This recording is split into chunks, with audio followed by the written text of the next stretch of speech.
Hello friends, मैं doctor A K. Singh. दोस्तों, corona के केस जिस तरह से बढ़ रहे हैं ये बहुत ही ज़्यादा चिंता का विषय है। आज मैं इस वीडियो में आपको बताऊंगा कि कोरोना के कौन कौन से टेस्ट किए जाते हैं और ये कहाँ पर उपलब्ध हैं। तो यदि आपको खांसी, जुखाम, बुखार, सर दर्द, पूरे शरीर में दर्द, स्वाद या गंध की संवेदना का चले जाना और इत्यादि जो लक्षण आपको दिखाई देते हैं तो आप तुरंत ही नज़दीकी स्वास्थ्य केंद्र पर जाकर एक कोविड का टेस्ट जरूर से कराइएगा। ये एक RT-PCR होता है जो कि आपके शरीर में वायरल लोड को बताता है और ये लगभग 1 से 2 दिन में इसकी रिपोर्ट आ जाती है। और दूसरा जो टेस्ट होता है वो एंटीजन टेस्ट होता है, रैपिड एंटीजन टेस्ट, और उसकी जो रिपोर्ट है वो लगभग 10 से 20 मिनट के अंदर उसकी रिपोर्ट आपको मिल जाती है।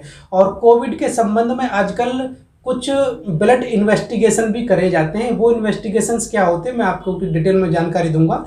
कोविड-19 के लिए ब्लड टेस्ट जो करे जाते हैं उसमें होता है नंबर 1 डी डाइमर होता है, IL-6 होता है, CRP होता है और सीरम फेरेटिन होता है। इन टेस्टों को भी आजकल कोविड-19 के डायग्नोसिस करने के लिए भी किए जा रहे हैं। तो इसमें क्या होता है कि ये जो होते हैं टेस्ट जो होते हैं ये इन्फ्लेमेटरी मार्कर्स होते हैं। मतलब आपके शरीर में कोई इन्फेक्शन अगर हो रहा है तो ये आपको बताएंगे कि आपकी बॉडी में इन्फेक्शन कुछ हो रहा है, लेकिन ये कभी नहीं बताएंगे कि आपको कोरोना का इन्फेक्शन हो रहा है। वो आपको खुद ही दूसरे टेस्ट से कंफर्म करना होगा कि हमको कोरोना है या कुछ और बीमारी है। क्योंकि ये जो टेस्ट है, यदि आपको किसी बीमारी के सिम्टम्स आने लगते हैं तो सिम्टम्स आने के लगभग 5 से 7 दिन बाद आपको ये टेस्ट कराने हैं। तब ये टेस्ट के किसकी क्या सिग्निफिकेंस होती है और क्या मतलब होता है इसकी डिटेल में आपको अब जानकारी दूंगा। सबसे पहले बात करते हैं डी डाइमर के बारे में। तो डी डाइमर प्रोटीन होती है और ये बॉडी में वहाँ पर बनती है जहाँ पर क्लॉटिंग हो रही होती है या ब्लड क्लॉट बन रहे होते हैं। कोरोना के केस में क्या होता है, जब वो ब्लड वेसल्स को डैमेज करता है और ब्लड वेसल्स को डैमेज करने के बाद वहाँ पर ब्लड क्लॉटिंग हो जाती है तो उस जगह पर डी डाइमर प्रोटीन रिलीज होती है और इससे हमें ये आइडिया लगता है कि कोई ब्लड क्लॉटिंग की ज़रूरत है, तो हमें कुछ ऐसी दवाई देने की ज़रूरत पड़ेगी जो क्लॉट को रोके। और इसके बाद ये जो डी डाइमर प्रोटीन है ये कई और बीमारियों में भी होती है, जैसे कि प्रेगनेंसी में ये होती है और आपको कोई कैंसर वगैरह है तब भी ये आती है, और कोई बहुत ज़्यादा ट्रॉमा हो गया, मतलब हैवी ट्रॉमा है तो उसमें भी ये आती है। क्रोनिक स्मोकर, जो चैन स्मोकर होते हैं उसके अंदर भी डी डाइमर प्रोटीन आती है, और ओबेसिटी के जो पेशेंट होते हैं उसमें भी डी डाइमर प्रोटीन आती है। तो इस तरह से ये एक इंडिकेशन है, ये एक इन्फ्लेमेटरी मार्कर है कि आपको कोविड का या अन्य कोई इन्फेक्शन हो सकता है। और नेक्स्ट होता है IL-6 इंटरल्यूकिन 6 होता है। जब कोई बाहरी जो एंटीजन है या वायरस है हमारे शरीर के अंदर जाता है तो बॉडी का इम्यून सिस्टम कुछ साइटोकाइंस जो रिलीज करता है, यह एक तरह का साइटोकाइंस ही है।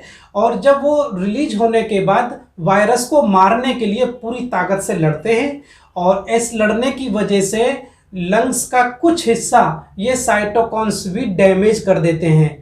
यदि साइटोकाइंस की जो वैल्यू है ये IL-6 की वैल्यू कुछ बढ़ी हुई आती है तो यह इंडिकेट करती है कि हमारा जो लंग्स का है वो कितना पार्ट उसका डैमेज हो चुका है।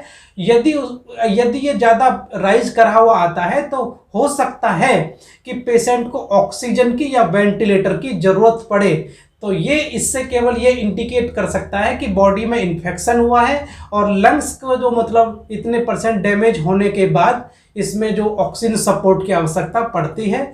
और नेक्स्ट जो रिपोर्टिंग आजकल कराते हैं वो होती है CRP, सी रिएक्टिव प्रोटीन। ये एक तरह की प्रोटीन ही होती है और इसका जो प्रोडक्शन बॉडी में तब होता है जब कोई एक्यूट इन्फेक्शन होता है, और ऐसी कोई भी मेडिसिन नहीं होती है जो कि CRP को कम कर सके। बॉडी में जैसे जैसे इन्फेक्शन कम होता जाएगा CRP भी अपने आप कम होती जाएगी। यह इंडिकेट करता है कि बॉडी में कोई इन्फ्लेमेशन है, कोई इन्फेक्शन है। और नेक्स्ट है सीरम फेरेटिन।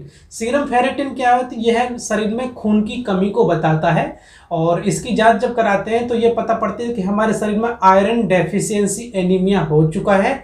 लेकिन कभी कभी क्या है कि अब कोविड के केस में ये सीरम फेरेटिन बहुत ज़्यादा बढ़ जाता है जो कि इन्फ्लेमेटरी मार्कर की तरह काम करता है। तो इससे ये आइडिया लगता है कि यदि इसकी वैल्यू 500 से ऊपर जा रही है कि हमारे शरीर में कहीं ना कहीं कोरोना का इन्फेक्शन है। तो इस तरह से जो ब्लड रिपोर्ट है, रिपोर्ट की जो टेस्टिंग है ये इस तरह से होती है, जैसे कि डी डाइमर हो गया, IL-6 हो गया, CRP हो गया, सीरम फेरेटिन हो गया। तो ये जांच ब्लड के द्वारा भी की जा सकती है। लेकिन सबसे ज़रूरी यही है कि कोरोना से बचाव के लिए जो भी साधन बताए गए हैं आप उनका पालन करते रहिएगा, क्योंकि कोरोना बचाव के जितने भी साधन हैं वो बहुत सस्ते हैं।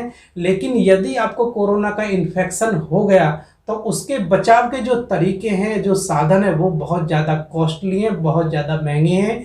इसलिए ज़रूरी है कि आप मास्क का इस्तेमाल करें, सोशल डिस्टेंसिंग का पालन करें और बार बार अपने हाथों को धुलते रहें। धन्यवाद।